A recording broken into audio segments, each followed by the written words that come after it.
So, Shadow the Hedgehog.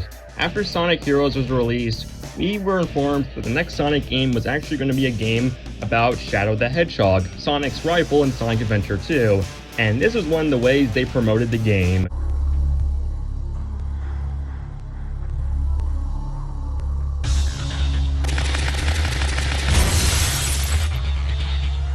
If that isn't one of the funniest ways to promote a game, I don't know what is. But anywho, let's talk about this game's plot. The game opens up with Shadow wondering about his past, seeing Maria get shot in a flashback, until aliens come out of the sky. Yep, just aliens. Out of nowhere. Without any proper build-up, it just, boom, there they are. But there's the leader, Black Doom, who seems to know about Shadow, and asks Shadow to find the Chaos Emeralds for him, and in exchange, he'll tell Shadow the information about his past. Wait, couldn't Rouge do that after the events of Sonic Heroes? But anyway, Shadow goes after the Chaos Emeralds, and that's the plot until the last story. You see, there are 10 different pathways for Shadow the Hedgehog, and each of them have their own endings. Actually, no, 2 endings, one being good and one being bad.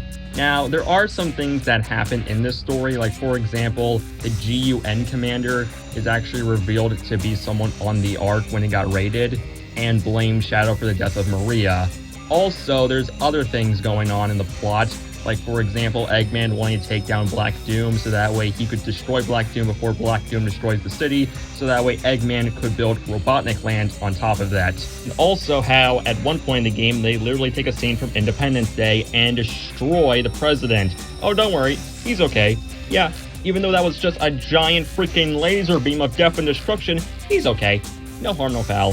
Oh, and they also try to build it up since there's talking about how civilians might have been damaged, but no, they were informed ahead of time and were able to all evacuate. So what was even the point of that? Oh yeah, you know how in, say, Sonic Heroes there was that one Shadow android? Well, that comes back in this game as Shadow believes in the neutral pathway he's actually an android, and Eggman lies to him, and him and Omega kill Eggman in both the good hero and bad side of the neutral pathway. Wait, what? Shouldn't the neutral pathway be Shadow realizing he doesn't need any sides? Like, why have him be a hero, but also kill Eggman saying he's going to conquer the Eggman Empire? It makes no sense. But then there's the last story. After collecting all 7 Chaos Emeralds, it's revealed that Black Doom struck a deal with Gerald Robotnik to create the ultimate life form. So yes, Black Doom is actually Shadow's dad, which is stupid. Now look, I understand he's the ultimate life form, but did you really have to make it be revealed that Shadow's part alien? Really? Really? Oh, and also it's found out that because of that, the gun agency decided to raid the Ark, which I guess makes sense, but in the recording from Gerald Robotnik, he says that he built the Eclipse cannon to destroy the Black Comet. Oh, and also how he says in the recording that he knows that the gun agency is going to raid the Ark. So why didn't they just leave ahead of time? I'm pretty sure that way Maria wouldn't die, you know, just to be safe, Robotnik. Oh, and also Shadow defeats Black Doom, and at the very end of the game, the gun agency decides, you know what, maybe Gerald Robotnik was a hero all along. I mean, sure, yeah, he did build the weapon to destroy the Black Comet, but let's not forget the fact that he reprogrammed it to crash into the planet as revenge. I mean, sure, yeah, Gunn is at fault here, but also is Gerald Robotnik. He is not a hero, he is a bad guy. And it honestly feels like poor retconning in my opinion, honestly. Oh, and then there's another thing I want to bring up. Now, people like to say that because of the last story segment, it makes everything else pointless. Now, that is true. However, there needed to be a last story segment. But, at the same time, it makes everything confusing as hell. Legit, out of all the Sonic games to do these multiple storyways that lead into a final story, this is handled the worst. And yes, I'm saying this as someone who's played Sonic 06. Sonic 06 did a better job of its story than Shadow the Hedgehog. In fact, here's the problem with this story because of the last story segment. Why not just do a regular game where Shadow does bad missions, then neutral missions, than hero missions. You know what I mean? Because that's the whole point of the game, so why not do that type of storyline where Shadow goes from being a member of the Black Arms to then being neutral to then being a hero. That way it feels like a natural progression of events.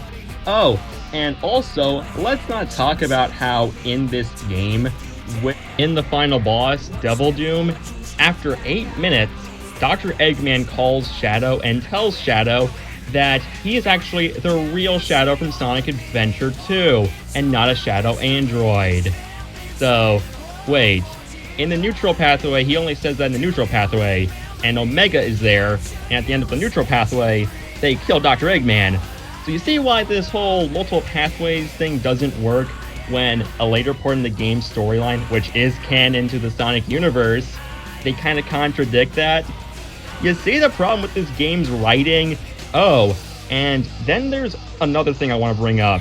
This game has new voice acting, and honestly, it's from the 4Kids era, and as someone who grew up with the 4Kids voice cast, I think they all do solid enough jobs. I like Jason Griffith as Sonic and Shadow, I like Mike Pollock as Dr. Eggman, I like Amy Pallett as Tails, I like Dan Green as Knuckles, and I even like Elisa Ortiz as Amy Rose. I think they're all pretty good. Some of the other voices are fine. Oh yeah, and also, just to make sure that nobody brings it up in the comments, yes, the voice actor of Goku from Dragon Ball is in this game as Black Doom, even though he's just doing a Dr. Claw voice.